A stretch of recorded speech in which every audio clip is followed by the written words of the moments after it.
Marcos capítulo 6 é o texto que eu queria estudar com vocês nessa manhã. Essa semana eu estava pensando a respeito do ano de 2012, que nós estamos concluindo.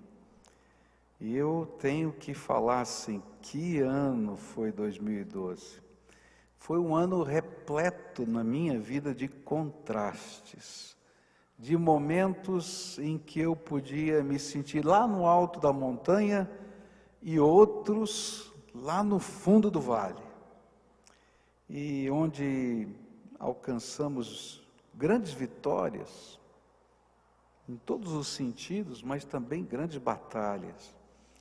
Foi um ano de vitória emocional. Então, para mim, por exemplo, e para a Cleusa, o casamento do nosso filho foi uma vitória emocional, né? Só ela não chorar o tempo todo aqui foi uma vitória grande. Era disputa lá em casa, ela chora, não chora, quase virou aposta. Mas ela disse que não ia chorar e não chorou, ganhou, né? Não foi? Não vai falar nada, né? Ah, bom, tá certo. Também foram momentos de contrastes, né? Espirituais na minha vida, de Deus poder me usar em vários lugares diferentes do mundo, nessa missão de proclamar o Evangelho. E foi interessante porque lugares que eu nem imaginava que poderia ir, e Deus me levou para levar a palavra de Deus. Foi também um tempo de vitórias e também desafios materiais.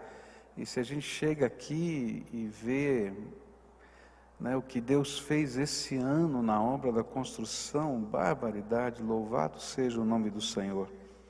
Mas ao mesmo tempo foram tempos de grandes lutas em todas as áreas. E as batalhas também vinham junto com as vitórias, né? E não tem vitória sem a gente passar pela luta. E parece que o mês de dezembro foi de mais intenso contraste, porque muita coisa aconteceu. Só para você ter uma ideia, né? Chegou uma semana aqui do mês de dezembro que acabou todo o dinheiro. E era o tempo de pagar o 13º salário, dia 20 de dezembro. Não tinha um tostão para a gente fazer isso. E o dinheiro, Deus gosta de trabalhar com emoção, né? A gente tem que treinar o coração da gente. E o dinheiro para pagar o 13º entrou no dia 20 às 4 horas da tarde no banco. 4 em 1 a gente estava mandando o TED para fazer o pagamento do salário de todo mundo aí.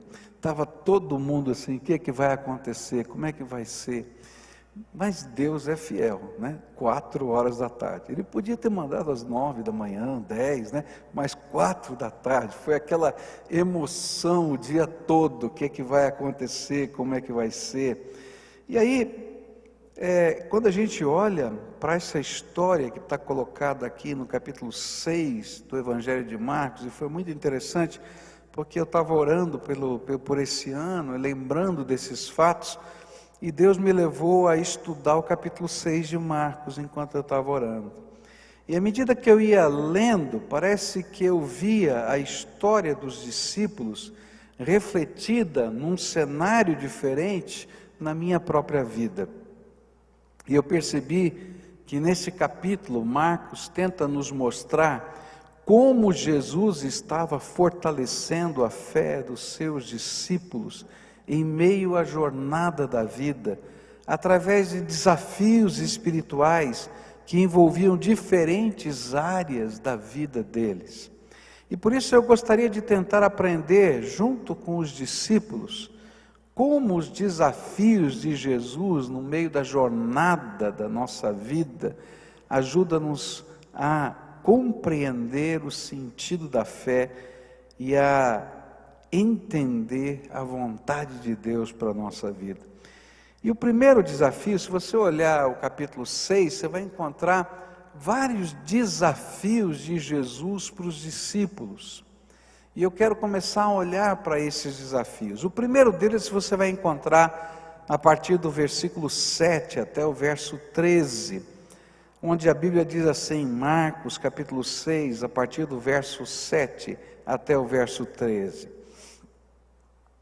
Ele chamou os 12 discípulos e os enviou 2 a 2, dando-lhes autoridade para expulsar espíritos maus. Deu ordem para não levarem nada na viagem, somente uma bengala para se apoiar. Não deveriam levar comida, nem sacola, nem dinheiro. Deviam calçar sandálias e não levar nenhuma túnica a mais. Disse ainda: quando vocês entrarem numa cidade, fiquem hospedados na casa em que forem recebidos até saírem daquela cidade. Mas se em algum lugar as pessoas não quiserem recebê-los, nem ouvi-los, vão embora. E na saída sacudam o pó das suas sandálias como sinal de protesto contra aquela gente. E então os discípulos foram e anunciaram que todos deviam se arrepender dos seus pecados. E eles expulsaram muitos demônios e curavam muitos doentes, pondo azeite na cabeça deles. Eu não sei se você consegue compreender a grandeza do desafio, da missão que Jesus estava passando para esses discípulos. Eu, por exemplo, tenho viajado muito, né? Então dentro da minha mala tem um kit de sobrevivência, porque eu já passei por muitas situações diferentes. Então, onde eu viajo, eu tenho o meu kit de sobrevivência. Eu tenho um pacotinho assim, que é um cobertor, desse tamanho assim, sabe aqueles que usa em pronto-socorro? Porque eu já passei frio, então você pega, coloca aquele negócio no meio do lençol, que ele esquenta para chuchu e você não sente frio. É um pacotinho assim, fica dentro da minha mala. Eu tenho café, eu tenho leite, eu tenho, é verdade, né? Eu tenho sopa, né? Se der, eu levo até aquele macarrãozinho que a gente joga água fervendo. Tem um ebulidor lá, uma chaleirinha que eu ponho na tomada e funciona, porque eu já passei fome nesses lugares. Então depende de onde você vai, que hora você chega, o que está acontecendo, você não sabe. Então tem o kit de sobrevivência, levo para tudo quanto é lugar, não quero nem saber porque está lá. Agora você já imaginou, esse povo, Jesus diz assim: olha, vocês vão sair em viagem missionária, não pode levar dinheiro. Meu pai, não pode levar uma muda de roupa.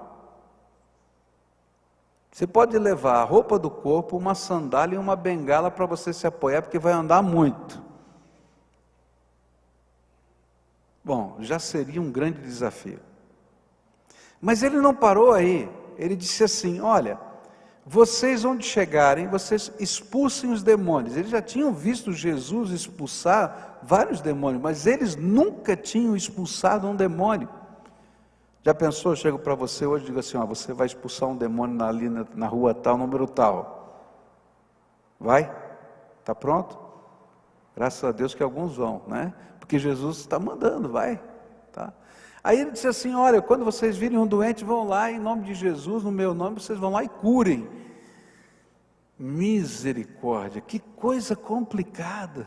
Era um grande desafio espiritual. Mas o que Jesus queria ao permitir ou ao dar esse desafio na vida desses discípulos? Jesus queria, através do desafio da missão, permitir que aqueles discípulos entendessem o que significa andar com Jesus. O que significa de verdade andar com Jesus? O que significa a nossa fé na prática, no dia a dia?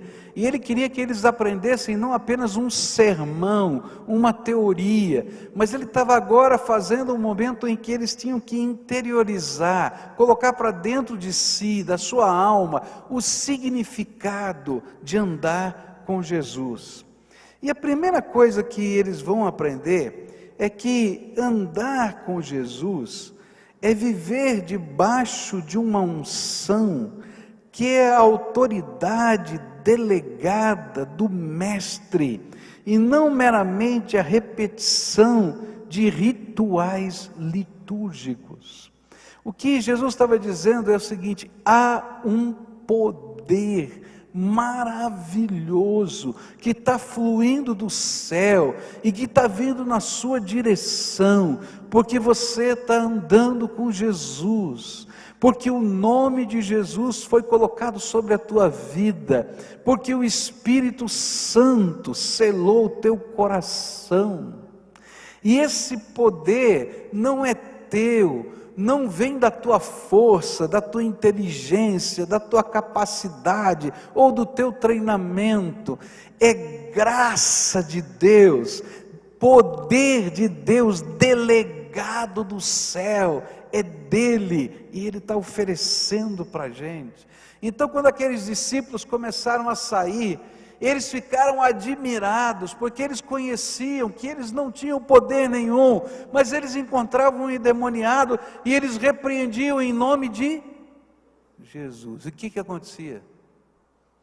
Os demônios saíam, e eles viam uma pessoa doente, e eles sabiam que eles não tinham poder para curar, então eles ungiam com óleo, porque devem ter aprendido isso com Jesus, e repreendiam os demônios, e pediam a bênção curadora de Deus, e aquelas pessoas eram curadas.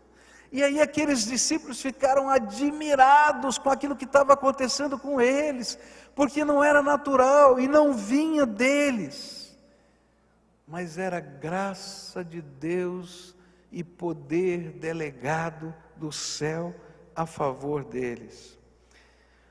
O poder era de Jesus, e a autoridade era delegada a eles para o cumprimento da missão. Era a presença espiritual de Jesus e de sua autoridade com eles que fazia com que os mesmos milagres que Jesus realizava quando estava presente do lado deles, agora acontecessem quando ele parecia estar ausente, através desses discípulos. E essa é a lição que Jesus quer que eu entenda e que você entenda. No dia em que você recebeu Jesus como Senhor e Salvador da tua vida, o Espírito Santo selou o teu coração, e Deus é o dono da tua vida, e Ele está te mandando a vários lugares diferentes, cada dia.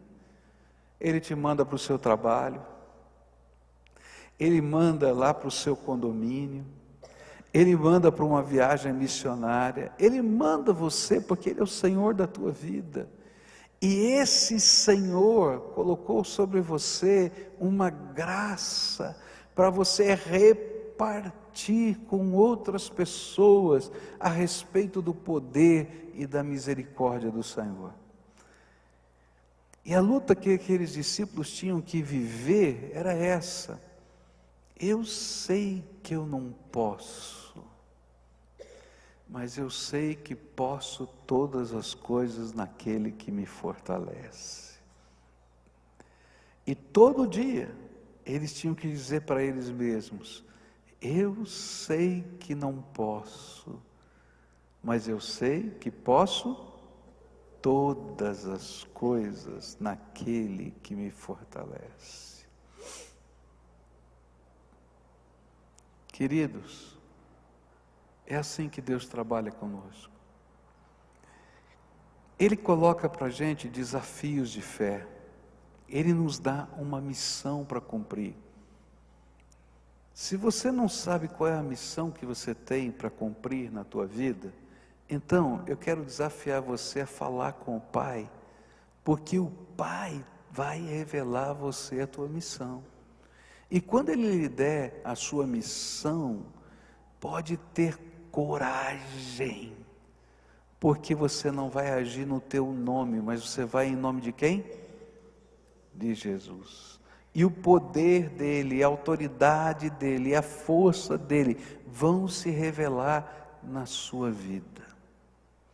Eu já contei isso para vocês. A primeira vez que eu tive que lidar com uma pessoa endemoniada foi um contraste muito grande na minha vida. Eu tinha 21 anos de idade, era pastor já. Eu já tinha visto pessoas expulsarem demônio, mas eu nunca tinha expulsado um demônio. E aí se converteu uma senhora, começou num processo de conversão, uma senhora que vinha da Umbanda, e ela tinha um congar no fundo da sua casa, quintal da sua casa, da casa do seu pai, era um terreiro de Umbanda. Ela foi criada nesse contexto, e ela começou a viver uma experiência com Deus, ela começou a buscar a Deus, mas na medida que ela começou a buscar o Senhor, esses demônios que a possuíam fizeram ela ficar doente. Ela foi parar num hospital, e quando eu fui visitá-la no hospital, o Espírito Santo me falou muito claramente. Ele disse assim: olha, essa doença é demoníaca, você tem que repreender esses demônios. E eu fiquei pensando, e agora, Deus, o que eu faço? Eu estou aqui no hospital, se eu repreender, essa mulher começar a ter uma manifestação, vai ser uma confusão danada aqui. Como é que eu vou explicar para o médico, para o enfermeiro o que está acontecendo aqui? E eu fiquei pensando, Senhor, me dá sabedoria. E aí eu pensei assim, não, ela vai sair do hospital e eu vou na casa dela, eu vou repreender esses demônios. Falei para um diácono que era membro da nossa igreja, que me avisasse quando ela chegasse à casa dela, porque ele era vizinho, morava próximo dela, e era a pessoa que estava evangelizando. E no dia que ela saiu do hospital, nós fomos à casa dela. E quando cheguei lá, eu disse: olha, eu vim aqui porque eu fui visitá-la no hospital. Enquanto eu estava lá, o Espírito Santo falou claramente comigo que a doença que você está tendo não é doença, é um ataque de Satanás na tua vida, e eu quero repreender esses demônios. Ela ficou assustada, mas na hora que a gente começou a orar, aquela mulher teve uma manifestação demoníaca como eu nunca tinha visto.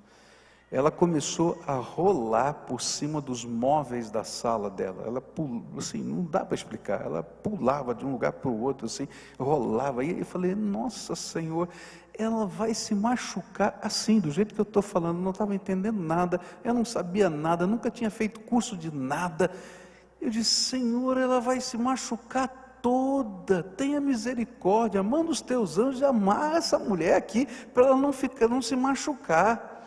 E aí aquela mulher caiu estatelada no chão, e a posição dela era a coisa mais estranha. Ela com os braços cruzados assim, fazia como se estivesse amarrada. E eu falei: nossa, que coisa tremenda, não é que esse negócio funciona? Porque o poder não é nosso, é graça de Deus, é autoridade delegada, é unção do Espírito.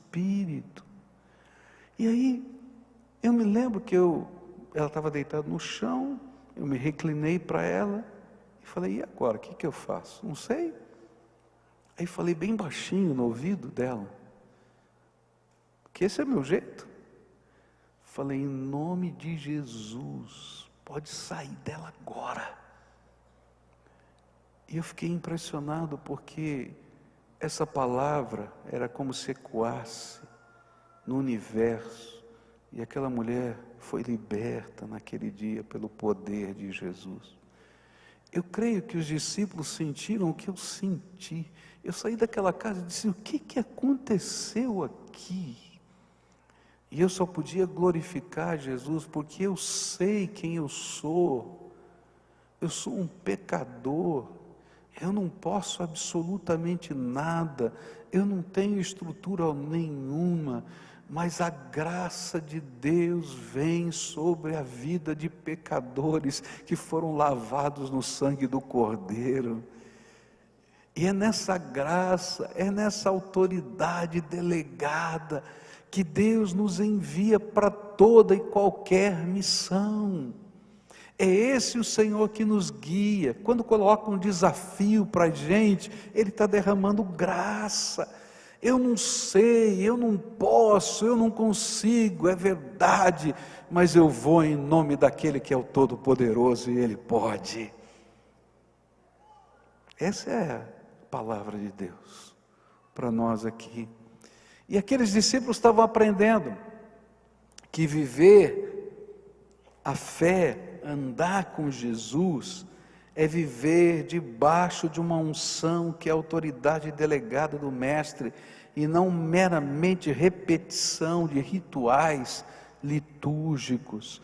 Nós não estamos aqui para repetir o método do pastor fulano de tal, a estrutura eclesiástica do irmão Beltrano. A gente está aqui para fazer aquilo que Deus mandar, do jeito que Deus mandar, porque tudo é unção de Deus e é delegação do Espírito na nossa vida, e o que passa disso não interessa. Segunda coisa que eu aprendo é que a vida com Jesus é dependência total, onde a gente vai ter que aprender algumas coisas muito simples da fé. Aqueles discípulos precisavam aprender a ir aonde o Senhor os mandasse. Eles precisavam aprender a ficar naquele lugar até que o Senhor os retirasse. Eles tinham que aprender a viver com o que Deus providenciasse para eles. Eles tinham que aprender a receber das mãos dele o que ele enviasse através de outras mãos. Queridos, que coisa tremenda! Andar com Jesus é aprender a viver sobre dependência total dele.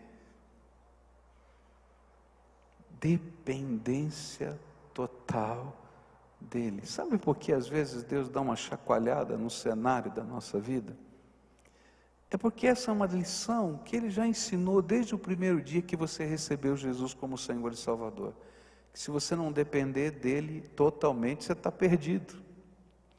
Mas a gente começa a ficar metido, nariz empinado. E a gente acha que tem áreas da vida que a gente tem o controle, que a gente sabe, que a gente pode, que a gente acontece, que a gente faz.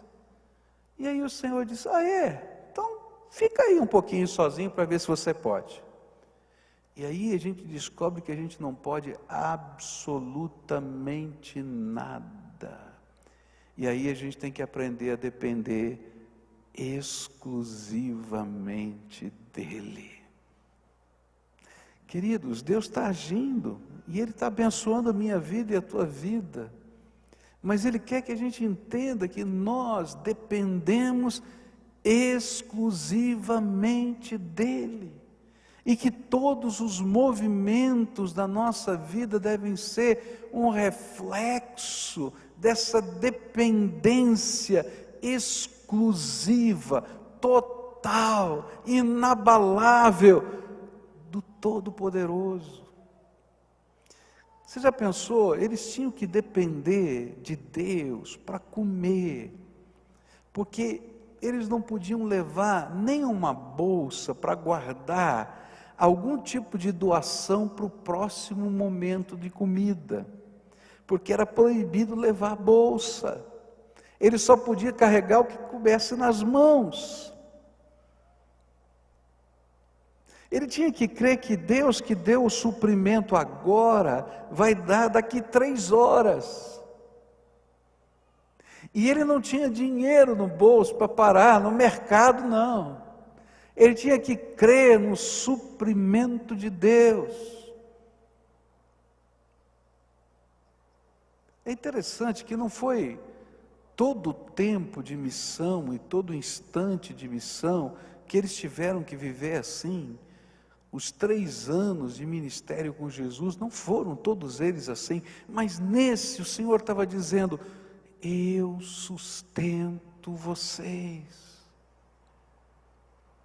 Por isso, vocês precisam ouvir a minha voz para saber aonde vão, para saber quanto tempo vão ficar, para depender do que vai chegar, e para ter alegria no coração em qualquer circunstância da vida.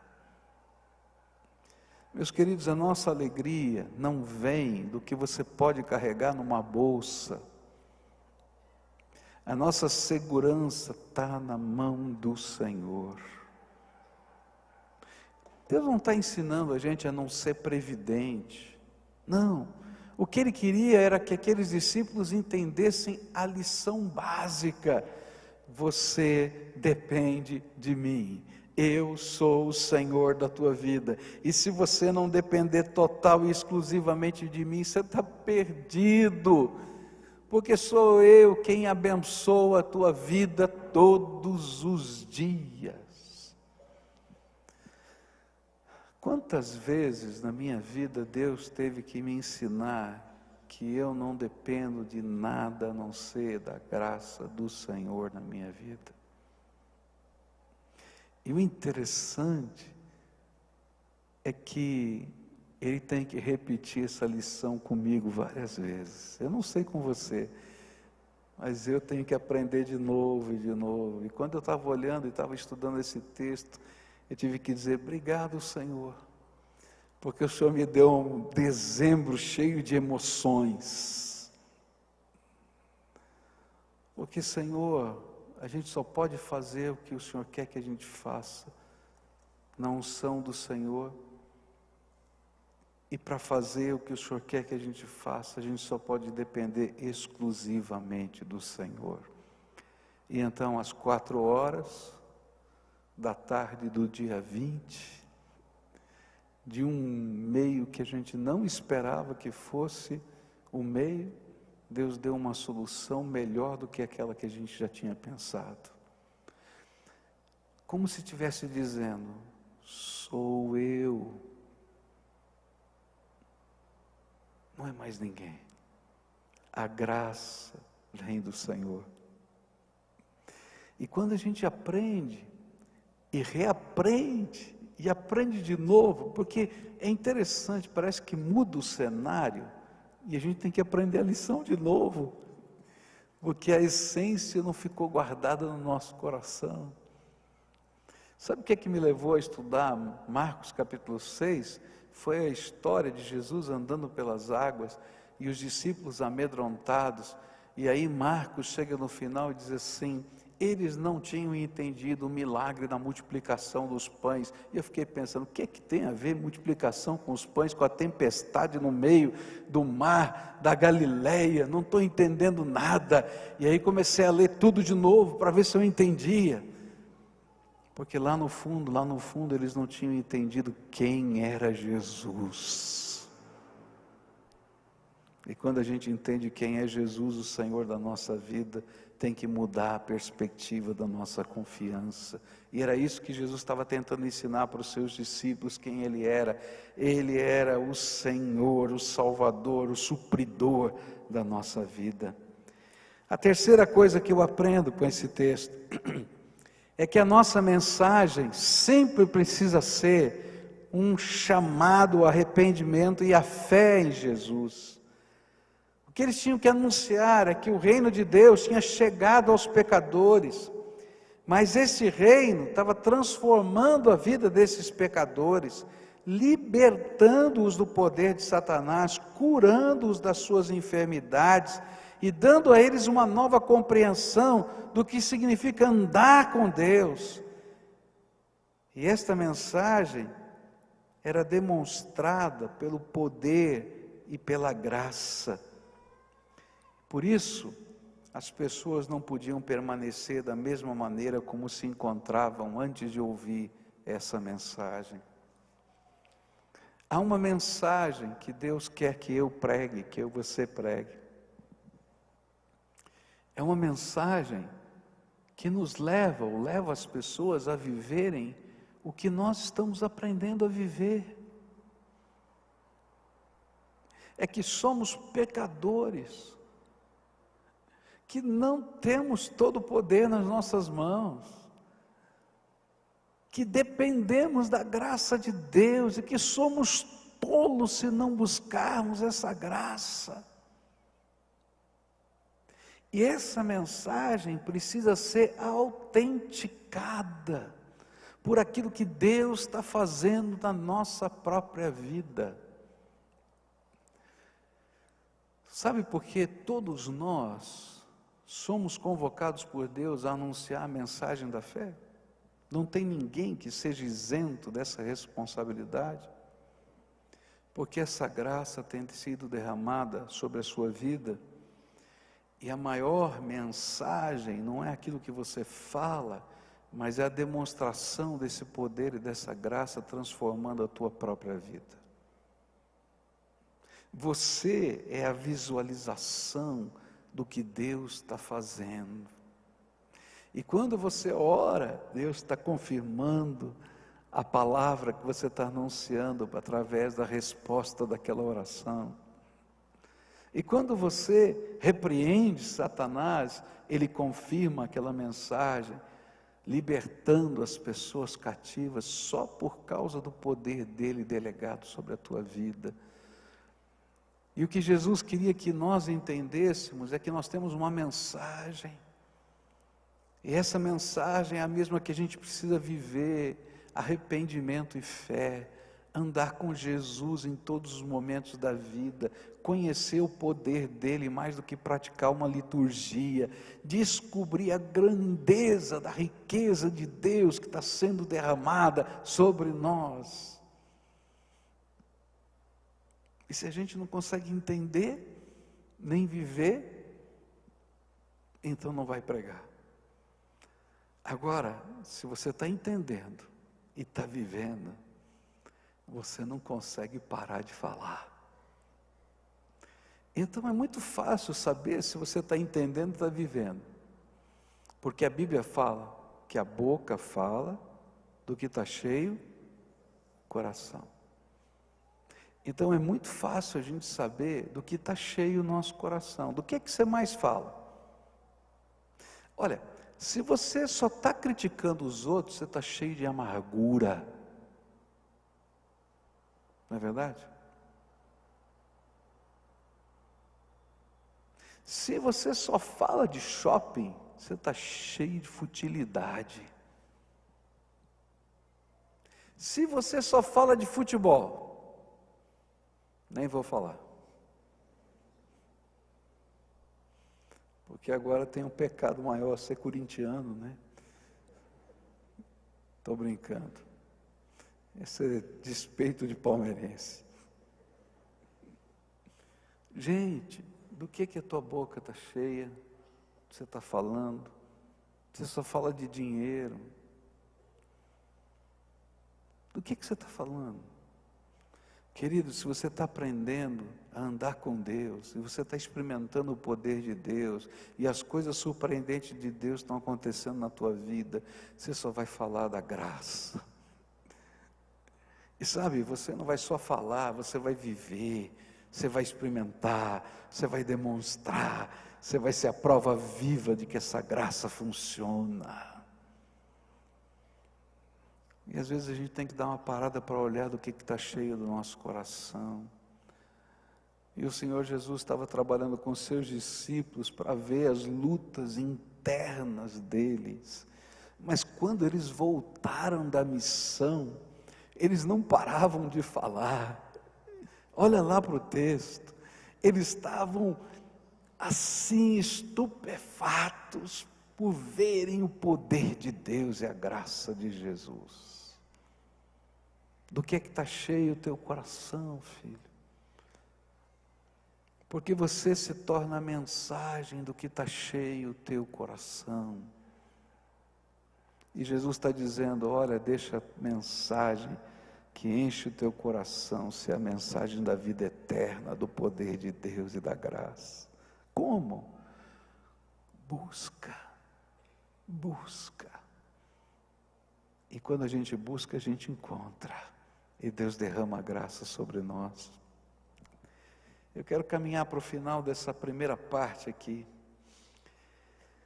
Ele vai dizer para aqueles discípulos enviando para essa missão, que o nosso estilo de vida e mensagem é um sinal de protesto profético de Deus para com aqueles que rejeitam a mensagem. É interessante que Jesus disse o seguinte: você chega na cidade e começa a pregar, e se eles não quiserem ouvir, você vai embora, Mas antes de sair da cidade, você tira a sandália e bate o pó daquela terra, para não ficar nem no teu sapato, como um sinal de protesto, de que Deus está sendo rejeitado.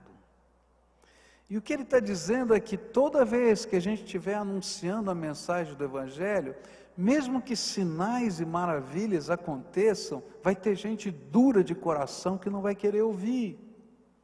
Mas a tua vida vai ser um sinal de protesto profético de Deus na vida daquelas pessoas.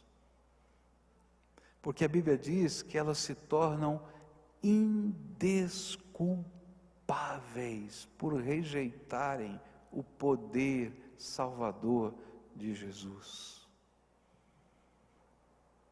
E de alguma maneira, nós somos esse testemunho profético de que Deus está salvando. E se alguém está querendo ir para o inferno, está querendo ir por escolha própria, porque Deus já providenciou todos os meios para a salvação. E por onde a gente passa, a gente deixa esse testemunho profético. A porta do céu está aberta. Você quer entrar? Não, eu não quero. Então, eu não tenho responsabilidade. Posso bater até o pó. Ainda que a gente ore outra vez, a gente peça de novo, a gente queira outra vez alcançar aquela vida, porque amamos pessoas. Mas cada vez isso se torna um testemunho profético da dureza de coração daqueles que rejeitam a mensagem. Talvez você seja uma dessas pessoas que está ouvindo o Evangelho há tanto tempo e está lutando e está fechando a porta do seu coração. Eu quero dizer para você que Deus profetiza e diz: olha, você se torna indesculpável pelas tantas oportunidades que eu já dei a você. Para de endurecer o teu coração. E a última coisa que eu aprendo aqui nesse texto, nessa primeira parte, nesse primeiro desafio, é que a alegria do cristão não pode estar no que pelo poder e graça de Deus ele pode fazer, mas sim em quem ele é, um resgatado pela graça. E olha só, Lucas 10, verso 20, a Bíblia diz assim: porém, não fiquem alegres porque os espíritos maus lhes obedecem, mas sim porque o nome de cada um de vocês está escrito no céu. Por isso não há lugar para o orgulho na vida de um crente, mas somente gratidão por Deus usar os que não são e não podem, pelo poder da sua graça.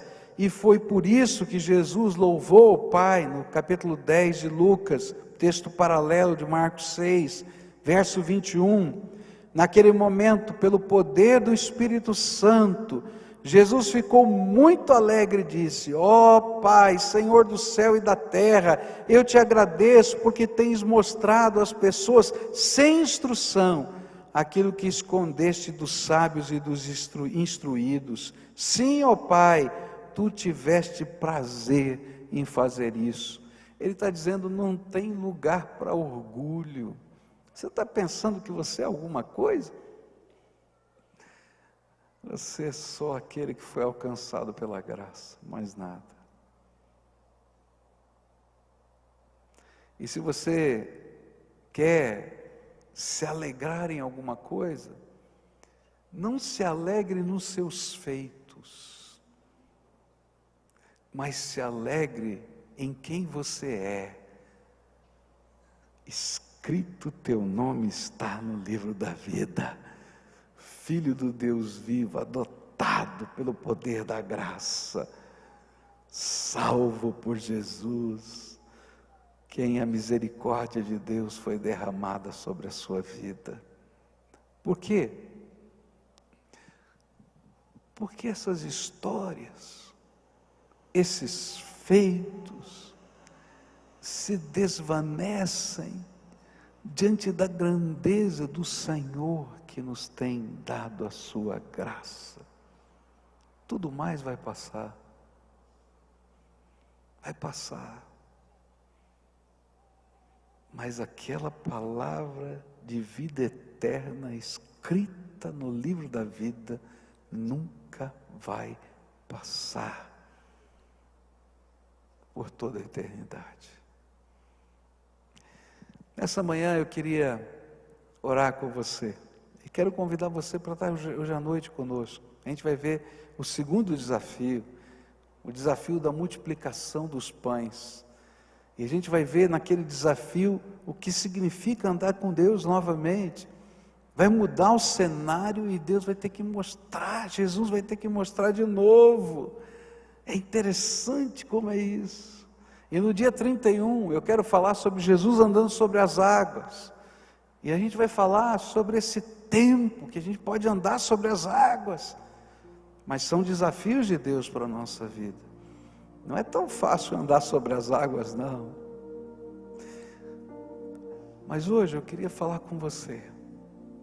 Deus te trouxe aqui para você pensar na tua vida cristã, para você pensar na tua fé.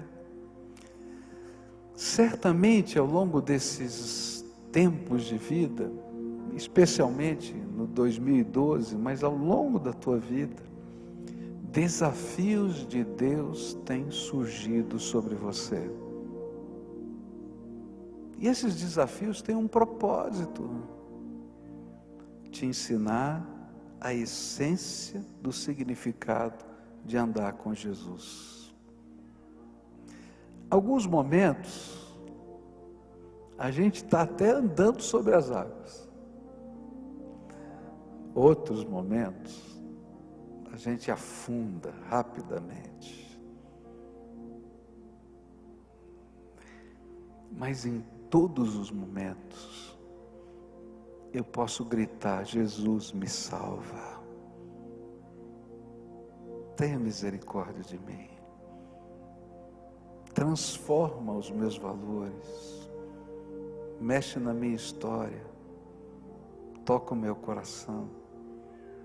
Alcança a minha vida. E nessa manhã eu queria orar com você. Uma oração de entrega. Uma oração de aprender a viver com Jesus do jeito dele, da maneira dele, em toda e qualquer circunstância.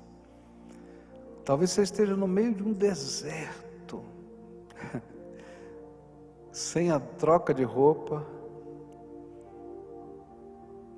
sem uma mala, sem nada. Isso não significa absolutamente nada se você estiver firmado na graça de Jesus. Talvez você esteja enfrentando uma batalha demoníaca, está morrendo de medo. Isso não significa absolutamente nada se você estiver aí nesse lugar em nome de Jesus. Talvez, sei lá o que está acontecendo com você, mas não significa absolutamente nada se você der lugar para Jesus encher o teu coração. E eu queria orar por aquelas pessoas que estão ouvindo a voz do Espírito, dizendo: Senhor, eu tenho que fazer um acerto de rota. Eu estou focado no lugar errado. Eu não estou tendo a perspectiva certa.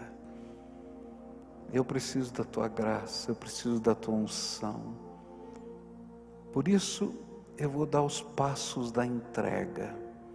Se aqueles discípulos não tivessem obedecido e feito exatamente o que Jesus mandou, ainda que parecesse um contrassenso, eles nunca teriam experimentado a bênção que experimentaram. E ainda que pareça um contrassenso para você, uma entrega total e absoluta, esse é o único meio de a gente experimentar a grandeza da graça e do poder dele na nossa vida. Então, se o Espírito de Deus está falando com você e você quer fazer essa entrega, colocar a tua vida na mão dele, com casca e tudo, para colocar o jeito de Jesus, a maneira de Jesus, o propósito de Jesus, o lugar de Jesus na tua vida. Então vai deixando o teu lugar, vem para cá que eu quero orar por você. Se tiverem famílias assim, um cutuca o outro, diz: é para a gente, vamos lá, vamos buscar, a gente está precisando, vamos organizar a nossa vida. Se você estiver lá em cima na galeria, desce aqui por essas escadas aqui da frente, vem para cá, eu quero orar com você. Se o Espírito de Deus está falando, vem, não foge não, vem para cá, deixa Deus fazer a obra que Ele tem para fazer na tua vida hoje, do jeito dEle, da maneira dEle, para a glória dEle, porque tudo é por Ele, e tudo é para Ele, tudo é para a glória dEle na nossa vida. O que passa disso não tem sentido. Então faz a entrega, deixa Deus fazer do jeito dEle na tua vida. Entrega, deixa Deus agir, entrega, deixa Deus agir, acerta a rota, que tem muito mais da graça de Deus para você, você não faz ideia, tem muito mais da graça de Deus para você, lembra disso. Tem muito mais da graça de Deus para você. Deixa o Espírito de Deus trabalhar isso na tua vida, deixa.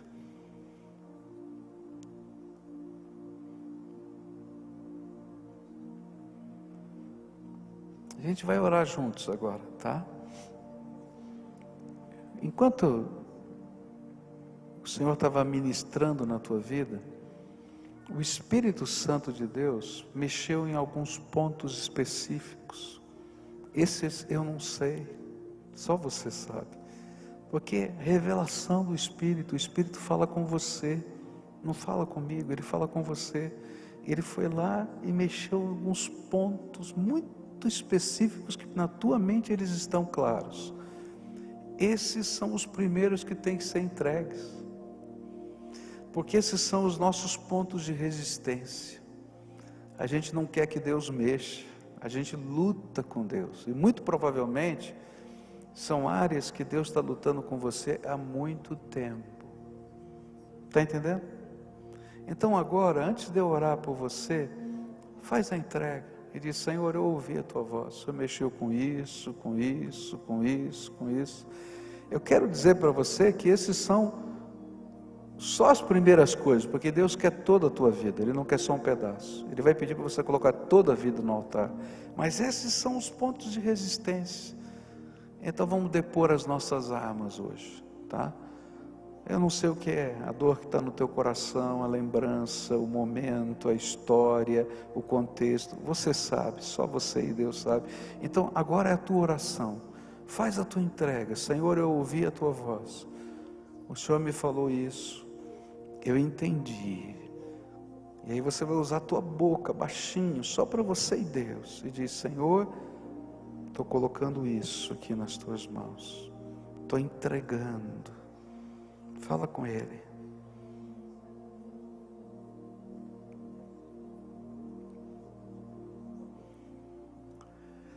Senhor Jesus, aqui estão os teus filhinhos amados, eles são teus. Ah, Pai, quanto o Senhor os ama, como eles são importantes aos teus olhos, como eles são preciosos. E o Senhor tem dito isso a eles de muitas maneiras diferentes. Mas há alguns obstáculos, Senhor, entre essa entrega, essa comunhão, esse caminhar contigo e na integralidade. E eles estão hoje diante do Senhor porque ouviram a tua voz dizendo: estou colocando no teu altar isso, Senhor. Alguns, Senhor, estão relutantes, ainda estão relutantes.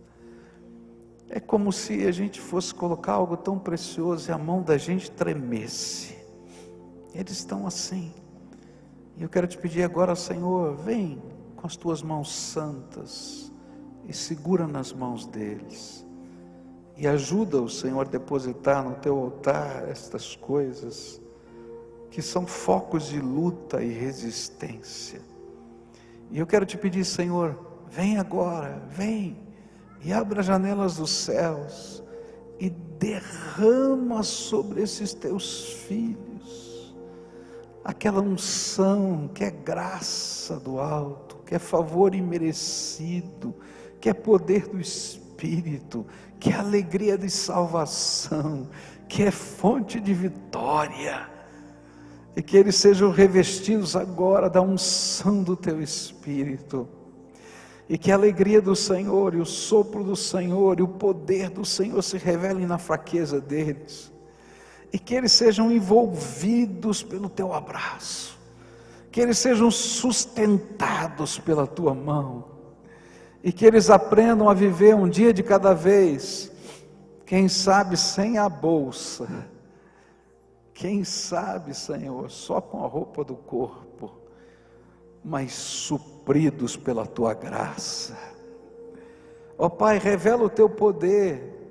Se alguém aqui, Senhor, está sendo envolvido pela tática satânica, que toda armadilha, que toda algema de Satanás sobre essas vidas seja agora quebrada no poder do nome de Jesus e na autoridade remidora do sangue de Cristo que foi vertido na cruz do Calvário.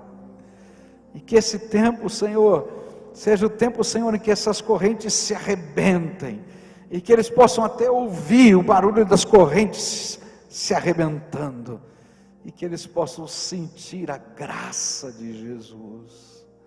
Ó Pai, renova o coração deles, renova a visão, renova os sonhos, renova a alegria, renova a fé, e que, Senhor, estas casas sejam benditas do Senhor, e que eles sejam os instrumentos de entrada da bênção do Senhor nesse lar. Que o Senhor os abençoe, que o Senhor os guarde, que o Senhor faça resplandecer o seu rosto sobre eles, que o Senhor tenha misericórdia deles, que o Senhor sobre eles levante o seu rosto e dê paz, que todas as tuas promessas comecem a se cumprir nessas vidas, e que eles se sintam abraçados pelo poder do Altíssimo. Faz a tua obra, Senhor, é aquilo que oramos em nome de Jesus. Amém e amém, amém.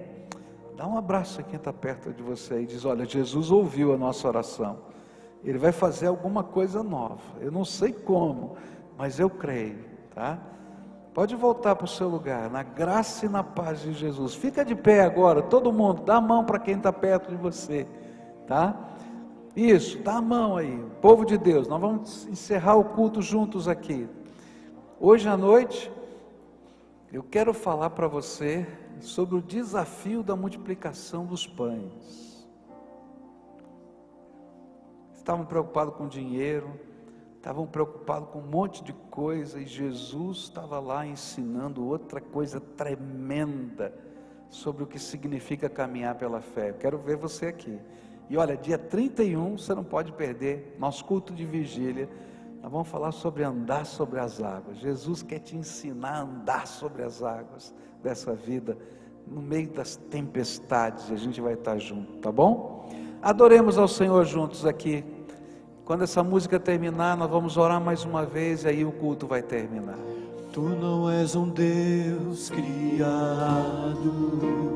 por nossas mãos, nem um Deus que é dependente de um homem mortal. Nada que possamos dar-te é belo bom para ti. Tu és Deus, serás para sempre assim.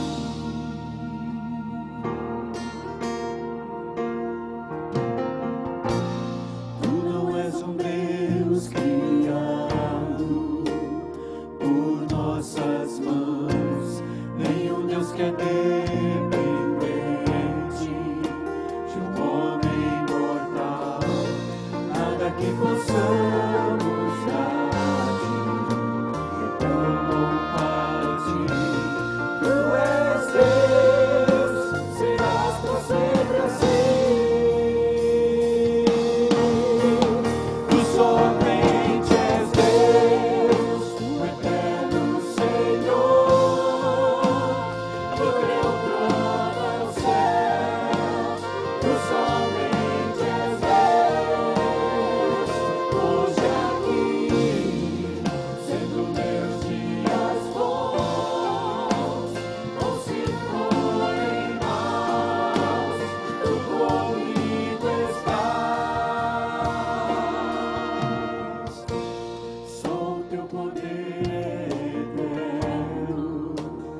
Eu vou orar pedindo a bênção do Senhor sobre você, mas antes disso, pede para o Espírito Santo agora te ungir, te ajudar, tá?